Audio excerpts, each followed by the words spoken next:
Hey, what's going on, guys? This is Shaun Parker speaking, licensed tattoo artist, and today we're actually going to talk about how we can get out of the typical tattoo ideas that we've seen totally across the globe.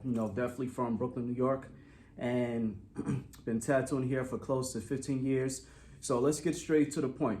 So when the clients and the tattoo artists are actually in a consultation and they're talking about building up their tattoos and sleeves, and clients are grabbing artwork or references from websites that tattoo artists also see where their references and ideas are coming from, is where we have to start to come and evolve from that situation. So when it comes down to that, for an example, a client came to me last week and they pointed that they wanted this.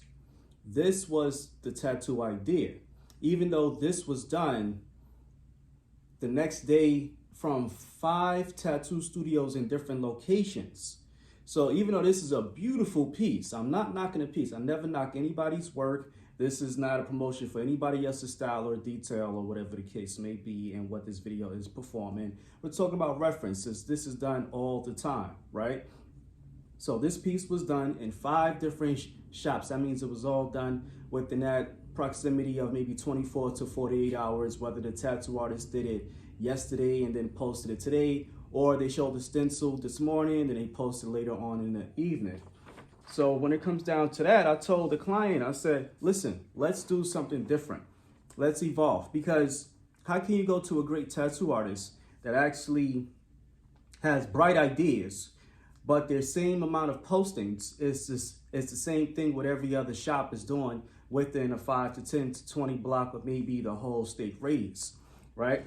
So this is what I did, just to give you guys a reference. So just in case your clients want to show up and point out different things, bring out certain details, still let the tattoo artists do what they do upon their skill, their technique, and their performance.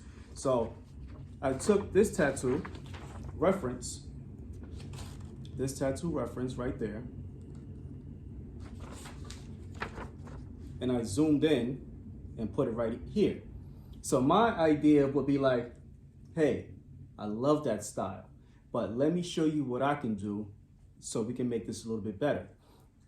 Take a look, it's still there. So let's give her the tattoo and put this somewhere on you, on your back, size it up. So when this is the tattoo that you're looking forward to get, is actually the same tattoo, but more enhanced. So now you have to sit back and say, that's why I went to that artist, because that artist knows how to think.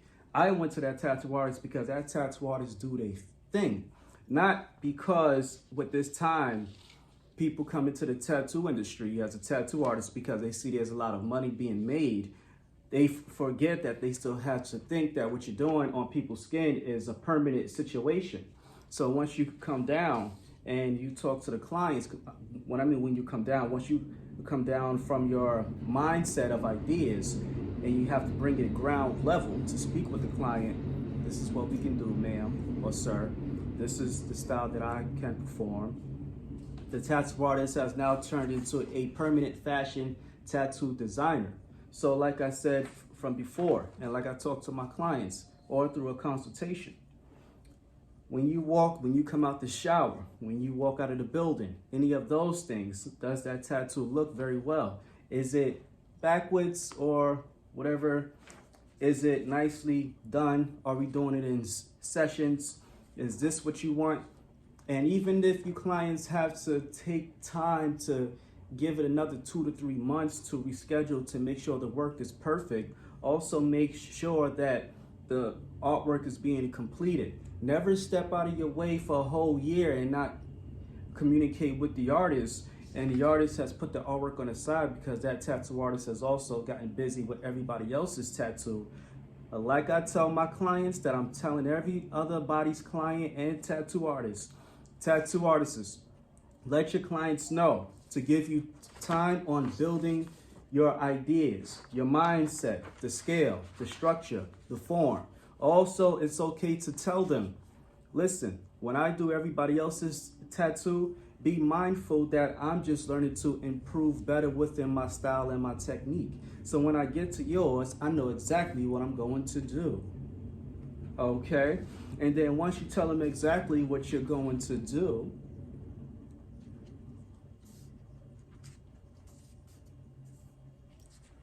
they would say, I get it. As Michael Jordan, that then shot the ball 1,000 times every day and night until he made every shot, is the same way as a tattoo artist. We do not want to have tattoo artists growing up in this industry becoming a hit or miss. We do not want tattoo artists in this industry becoming he's okay. We want the tattoo artist to brainstorm, to put all kind of skills and techniques inside these tattoo ideas, to be very modified and to be custom. So when people come into the neighborhood, they come into the studio, they don't see the same typical artwork that used to be back then. There was a tattoo artist, his name was Bookstar. He drew over everybody's styles and painted. He had an art book form that was so great that it was being duplicated because he was definitely an artist. And people took that of his style and was able to evolve from it. And like he said, when his grandparents gave him a piece of paper, he just drew and he kept all of his drawings and he continued. May God rest his soul. He's now the late Bookstar, but he was able to put in that work and that effort. It wasn't cheap. It was time consumed. Around those ages, you didn't have the iPad. You didn't have any kind of pen to the computer screen. He had to use pencil, pen, markers, spray can. So the ideas and the effects was able for him to push that, place it in a book. And when you open a book, it was maybe about 12 by 20 landscape art pad where you could look in and say, hey, this is pretty cool. And it was gangster work, it was dope work, it was street work, it was beauty work, it was love, it was lettering, script, hand styles, graffiti, cities, buildings, boroughs, all of those things that was collabed inside with his only ideas until every other artist around him started to collab with him. So now we go back again with this. When it comes to free-handing customers, it's not called freestyling, it's called freehand. Okay, take the hand, the mark of the pen, and you start free-handing. Make sure that the structure is nice. When it comes down with the anatomy and the structure, for you to come for a consultation and for you to get the perfect tattoo for the perfect fit, sit there, take a look. Oh, take a step back. Make sure that this is what it is. Make sure that when you step into a studio, you're actually getting dope work. Please do not have second thoughts, third, fourth, fifth, after the tattoo is done, to say if you can add a little bit more or change the colors, because now you put a stringent on the artist's mind and it's like, well, we went with this style. And there's tattoo artists out there that says they've been through that. They've experienced it and it becomes a problem. It becomes a hassle. Ink and tattoos are permanent. We're not here to take your skin and carve it off and then we have to get laser surgery, which costs an extra thousands of dollars just to redo the tattoo. Be mindful. This is the tattoo that you want. Let's sit down. Let's consult. Let's do what we have to do. Let's make ends meet. The tattoo will be done. Let it heal.